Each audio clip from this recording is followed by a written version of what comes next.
This is Cerebral Cinema. Movies of the mind.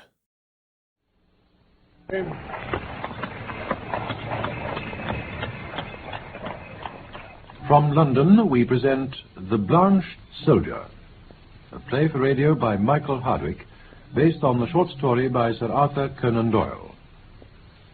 The Blanched Soldier. For a long time, my friend Watson has worried me to write down an experience of my own. I have often had occasion to point out to him how superficial are his own accounts, and to accuse him of pandering to popular taste, instead of confining himself rigidly to facts and figures. "Try it yourself, Holmes," he's retorted. And, yes, I'm compelled to admit, I do begin to realize that the matter must be presented in an interesting way. I find from my notebook that it was just at that time, January 1903, soon after the conclusion of the Boer War, that I had a visit from a certain Mr. James M. Dodd. It is my habit to sit with my back to the window and to place my visitors in the opposite chair where the light falls full upon them. Mr. James M. Dodd seemed somewhat at a loss how to begin the interview, so I gave him some of my conclusions. "From South Africa, sir, I perceive." Oh, why, yes, sir. Imperial Yeomanry, I fancy. Exactly. The Middlesex, no doubt. Mr. Holmes, you are a wizard. When a gentleman of virile appearance enters my room with such a tan upon his face as an English son could never give, and with his handkerchief in his sleeve instead of in his pocket, it is not difficult to place him. You wear a short beard, which shows that you were not a regular. You have the cut of a riding man. As to Middlesex, well, your card has already shown me that you are a stockbroker from Throgmorton Street. What other regiment could you have joined? You see everything. I see no more than you, but I have trained myself to notice what I see. However, Mr. Dodd, it was not to discuss the science of observation that you called upon me this morning. What has been happening at Tuxbury Old Park? Mr. Holmes, How? My dear sir, there is no mystery. Your letter came with that heading. As you fixed this appointment in very pressing terms, it was clear that something sudden and important had occurred during your visit there. Yes, indeed. But a good deal has happened since that letter was written. If Colonel Emsworth hadn't kicked me out, I'd... Kicked you out? Perhaps, Mr. Dodd, you'll explain what you're talking about. Well, I'd got into the way of supposing that you knew everything without being told. But I will give you the facts, and I hope you will be able to tell me what they mean. Then pray proceed. Colonel Emsworth was the Crimean VC, you know. Oh, yes, yes. Well, when I joined up in 1901, young Godfrey, his only son, joined the same squadron. Well, we formed the kind of friendship you can only make when you both live the same life and share the same joys and sorrows. We took the rough and the smooth together through a year of fighting. Then, outside Pretoria, he was wounded in the shoulder. I got one letter from the hospital at Cape Town and one from Southampton. Since then, not a word. Not one word, Mr. Holmes, for 6 months or more. And he was my closest pal. And what then? When the war was over and we all got back, I wrote to his father and asked where Godfrey was. No answer. I waited a bit and wrote again. This time I had a reply, short and gruff. Godfrey had gone on a voyage round the world, and it wasn't likely that he'd be back for a year. Well, Mr. Holmes, I wasn't satisfied. The whole thing seemed so damned unnatural. It wasn't like him to drop a pal in such a manner. What did you do? Well, my own affairs took quite a time to straighten out, so I haven't been able to do anything about it till this week. My first move was to go down to his home, Tuxbury Old Park. I had to walk 5 miles from the station, and it was nearly dark when I got there. But at any rate, when I told the old butler my business, he went away and then came back and showed me straight into Colonel Emsworth's study. Well, sir, I should be interested to know the reasons for this visit. I explained to you in my letter, sir. I knew Godfrey in Africa. Yes, I know that. Of course, we've only your word for it. Oh, I have his letters to me in my pocket. Kindly let me see them. We were the closest of friends, sir. Is it not natural that I should wonder at his sudden silence and wish to know what has become of him? I have some recollection, sir, that I had already explained that in replying to your letters. He's gone upon a voyage round the world. His health was in a poor way after his African experiences, and I was of the opinion that complete rest and change were needed. Kindly pass that explanation on to any other friends who may be interested in the matter. Certainly. But perhaps you would have the goodness to let me have the name of the steamer and the shipping line. I have no doubt I shall be able to get a letter through to him. Many people, Mr. Dodd, would take offense at your infernal pertinacity. They would consider this insistence to have reached the point of damned impudence. And you must put it down to my real love for your son. Mr. Dodd, I have already made every allowance upon that score. I must ask you, however, to drop these inquiries. But why, sir? Every family has its own inner knowledge and its own motives. They can't always be made clear to outsiders, however well-intentioned. I would ask you to let the present and the future alone. And now, sir, you have come a long way, and you are welcome to stay the night here. My butler, Ralph, will see to your needs. We dine at 8 o'clock.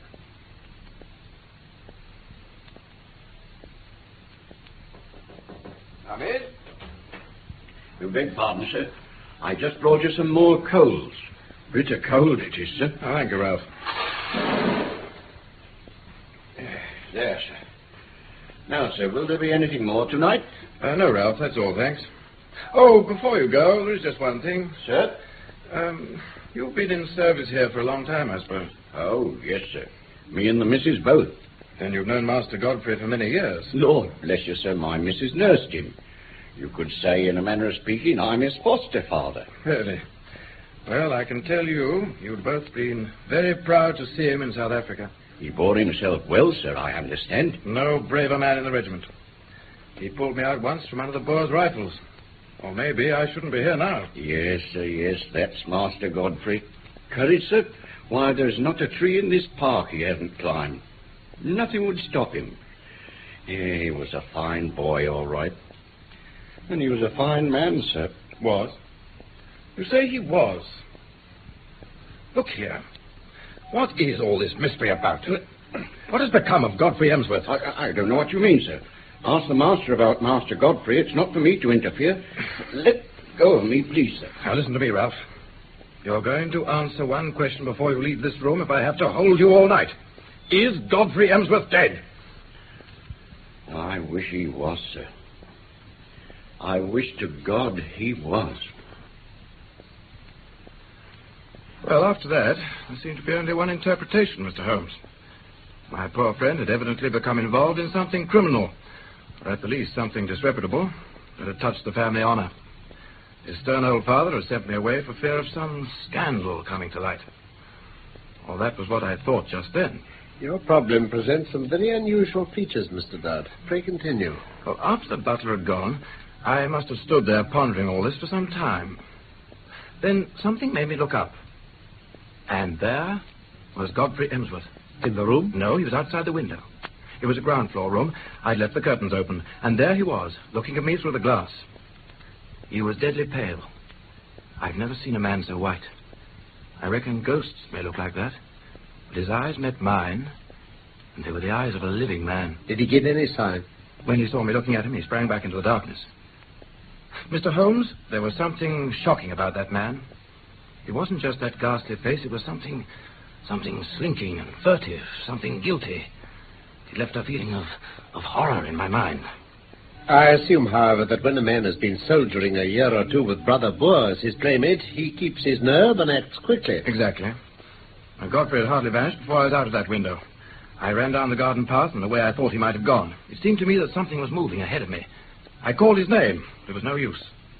When I got to the end of the path, there were several others branching in different directions to some outhouses. But as I stood there hesitating, I distinctly heard the sound of a closing door. It wasn't behind me in the house. It was somewhere ahead in the darkness.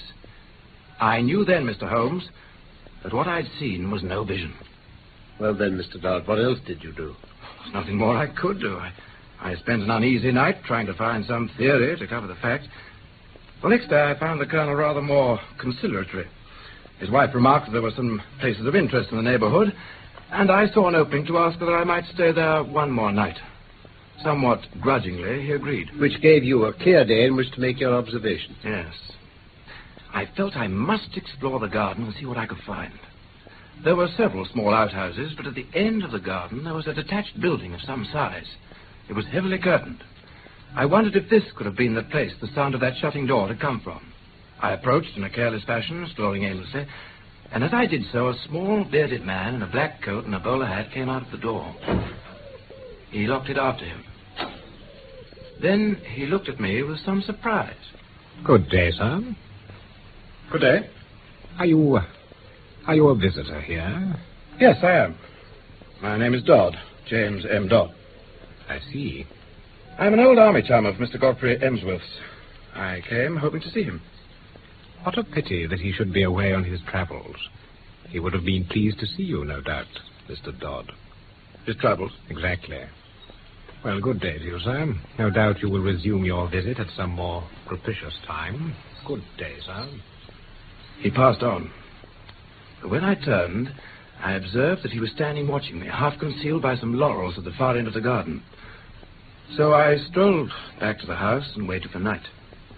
As soon as everyone had retired and everything was dark and quiet, I slipped out of my window and made my way as silently as possible to the mysterious lodge. The curtains were still drawn, but now there were shutters up as well. Even so, there was some light coming through at one place. I found I could see inside the room. I saw the little man I'd seen that morning. He was smoking a pipe and reading a paper. I tried to see more of the room, but just then... So you've become a spy, have you? Emsworth. Kindly follow me back to the house, sir. There's a train to London at 8:30 in the morning. Sir, if I may only... The matter will not bear discussion. You've made a most damnable intrusion into the privacy of our family. You were here as a guest, and you've become a spy. I've nothing more to say, sir, save that I have no wish ever to see you again. Very well, Colonel Emsworth.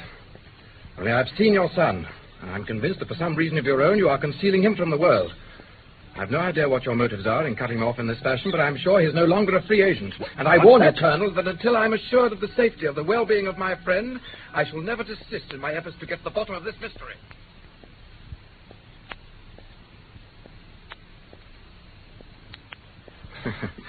However, he didn't attack me, Mr. Holmes. But there was nothing for it but to take the appointed train, after writing first to ask you to see me. Mr. Dodd, the servants... Now, how many were there in the house? Well, to the best of my belief, there were only the old butler and his wife. The family seemed to live in the simplest fashion. There was no servant, then, in the detached house? None. Unless the little man with the beard acted as such. He seemed to be quite a superior person. You mentioned seeing him sitting by the fire reading a paper. What paper was it? Well, can that matter? It could be most essential. I really took no notice.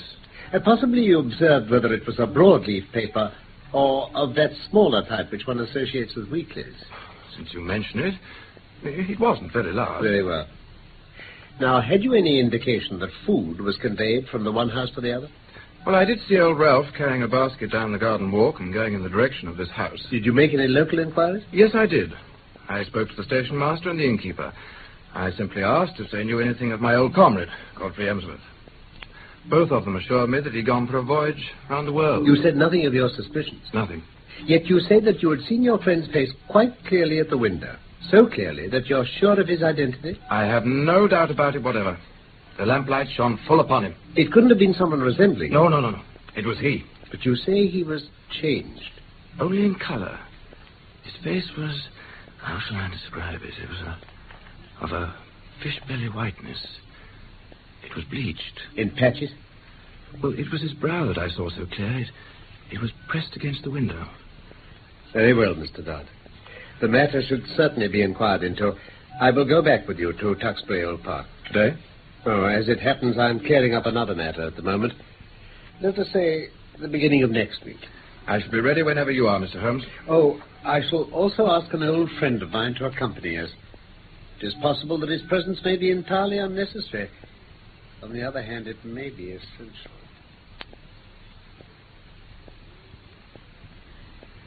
The narratives of my friend Watson have shown, no doubt, that I do not waste words or disclose my thoughts while a case is under consideration. In fact, my case was practically complete. When we arrived at the strange old rambling house, I asked the elderly friend who had accompanied us to remain in the carriage unless we should summon him. I had not introduced him to Dodd, who seemed surprised, but asked no questions. The old butler, Ralph, opened the door to us. He wore the conventional costume of black coat and pepper and salt trousers, with only one curious variant. He had on brown leather gloves. He shuffled them off at the sight of us, laying them down on the hall table. I have, as Watson may sometimes have remarked, an abnormally acute set of senses, and a faint but incisive smell was apparent. I contrived to drop my hat to the floor, and in picking it up, brought my nose within a foot of the gloves. A curious, tarry odor was oozing from them. My case was complete at last. Beg pardon, sir. Mr. Dodd and Mr. Sherlock Holmes to see you, sir. Well, who the devil told you to... What is the meaning of this? You, sir. Have I not told you, you infernal busybody, never to dare show your damned face here again? If you choose to enter here without my leave, I shall be within my rights if I use violence. As to you, Mr. Holmes, I extend the same warning to you. I am familiar with your ignoble profession. Ralph, telephone at once to the county police. Ask the inspector to send up 2 constables. Yes, sir. Tell him that there are burglars in the house. One moment. You must be aware, Mr. Dodd, that Colonel Emsworth is within his rights. On the other hand, he should recognize that your action is prompted entirely by solicitude for his son. I venture to hope that if I were allowed to have 5 minutes' conversation with Colonel Emsworth, I could certainly alter his view of the matter. What the devil are you waiting for, Ralph? Ring the police, I say. Going, sir. Nothing of the sort. Any police interference would bring about the very catastrophe you're dreading. Stand away from that door, sir. Colonel Emsworth, on this page of my notebook, I am writing just one word. Here you are, sir. Pray read it, and you will know what has brought us here. What? How did you know this? It is my business to know things. That is my trade. Then you forced my hand. If you wish to see Godfrey, you shall. But this is your doing, not mine. Mr. Holmes, what does this mean? You shall soon see, Mr. Dodd. Ralph, Sir? go down to the garden house and tell Mr. Godfrey and Mr. Kent that in 5 minutes we shall be with them. Very good, sir. Very good.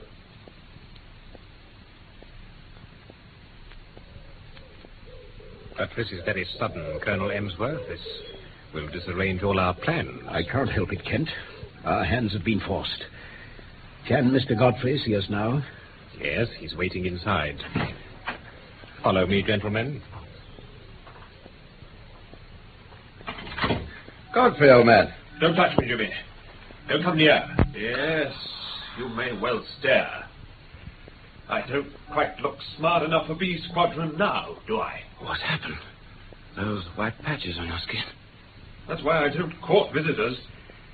But you seem to have me at a disadvantage. Why, I came down to see if all was well with you. That night you looked into my window. Old Ralph told me you were there. I couldn't resist taking a peep.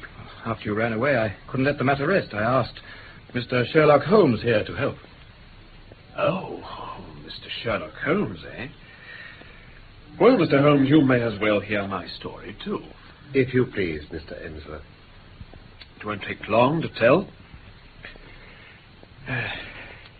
You remember, Jimmy, that morning fight outside Pretoria on the Eastern Railway line? You heard I was hit. Yes, I heard about it, but I never got particulars. 3 of us got separated from the rest. Baldy Simpson, Henson, and I. The other 2 were killed. I got a bullet through my shoulder. I stuck on my horse, though, and he galloped several miles with me before I must have rolled off in a faint. When I came to, it was night. It was deadly cold. You remember that kind of numb cold that used to come at evening? I do. Deadly. There was a building nearby. I knew my only hope was to reach it. I have a dim memory of staggering there, and there was a large room with many beds in it. I just fell onto one of them and passed out. Lucky for you. Was it? When I woke in the morning, it was as though I'd passed from a world of sanity into a nightmare. Standing in front of me was a dwarf-like man with a huge bulbous head. He was jabbering in Dutch and waving his hands. They were like horrible brown sponges. Good Lord. There were others behind him watching me. And as I looked at them, I realized that not one of them was a normal human being. Every one was twisted or swollen or disfigured in some way. And they were laughing at me. God, I can hear them now. Well, then that little beast laid his horrible deformed hands on me and began pulling me off the bed.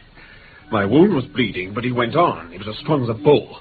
I don't know what he was going to do, but an elderly man suddenly came in and shouted an order in Dutch, and the little monster moved away. This is fantastic. It's only too true. Well, the elderly man spoke to me in English. I'm a doctor, he said. That shoulder of yours wants fixing up quickly, but, man alive, do you know where you are? A hospital? I said. Yes, he said. The leper hospital. You're lying in a leper's bed. My God. Now you have the truth, Mr. Dodd.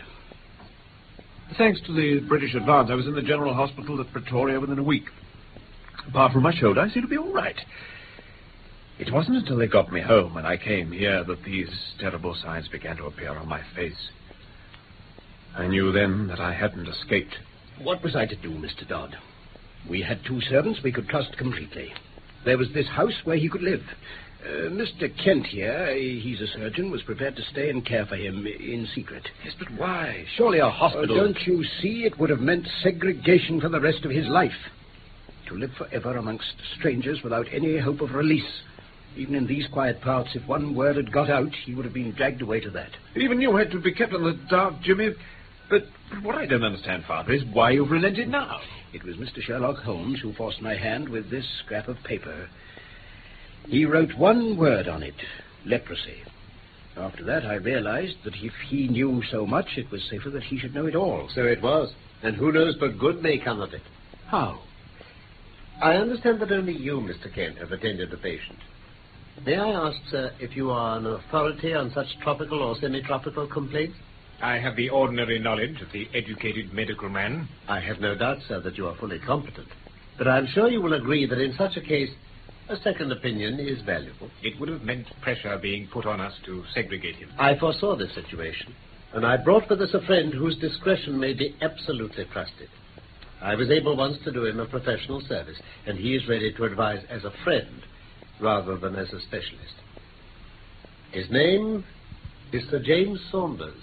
Sir James? He is at present in the carriage outside the door. Then I should be proud, Mr. Holmes. Good. I will ask him to step this way.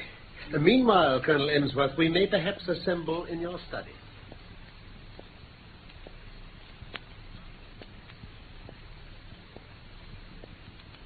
My invariable process starts upon the supposition that when you have eliminated all that which is impossible, then whatever remains, however improbable, must be the truth. As this case was first presented to me, there were 3 possible explanations of the seclusion or incarceration of this gentleman in an outhouse of his father's mansion. There was the possibility that he was in hiding for a crime, or that he was mad and they wished to avoid an asylum, or that he had some disease which caused his segregation. I could think of no other adequate explanations. The criminal solution would not bear inspection. No unsolved crime had been reported from this district. If it were some crime not yet discovered, then clearly it would be to the family's interest to send the delinquent abroad rather than keep him concealed at home. Insanity was more plausible. What's that? The presence of the second person in the outhouse suggested a keeper. The fact that he locked the door when he came out strengthened the supposition. On the other hand, this constraint could not be severe, or the young man could not have got loose to have a look at his friend. You will remember, Mr. Dodd, that I felt round for points. Such as asking me about the paper Mr. Kent had been reading. You were being optimistic there, Mr. Holmes. Had it been a medical paper, it would have helped me. It is not illegal to keep a lunatic upon private premises so long as there is a qualified person in attendance and the authorities have been notified. Then why all this desperate desire for secrecy? So you had no theory to fit the facts again?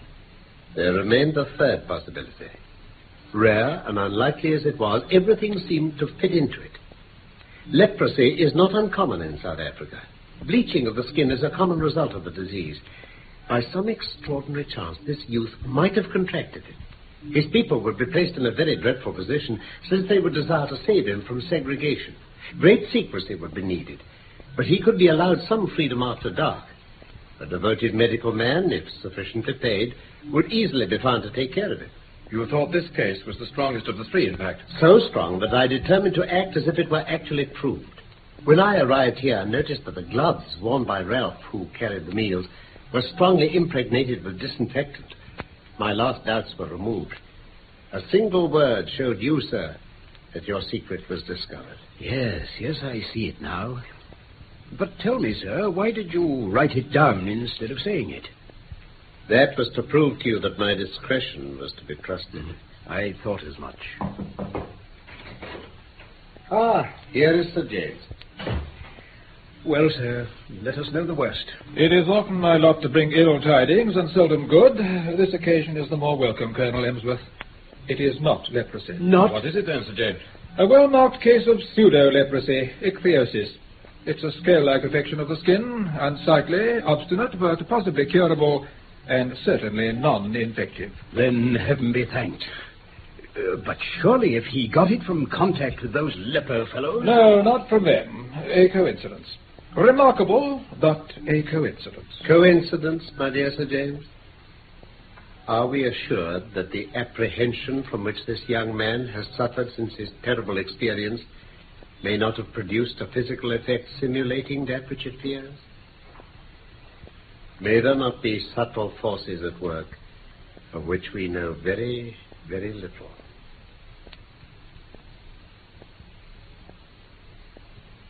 That was The Blanched Soldier by Michael Hardwick, based on the short story by Sir Arthur Conan Doyle. Sherlock Holmes was played by Carlton Hobbs, and production for the BBC was by Frederick Bradnam. Cerebral Cinema hopes you have enjoyed this movie of the mind.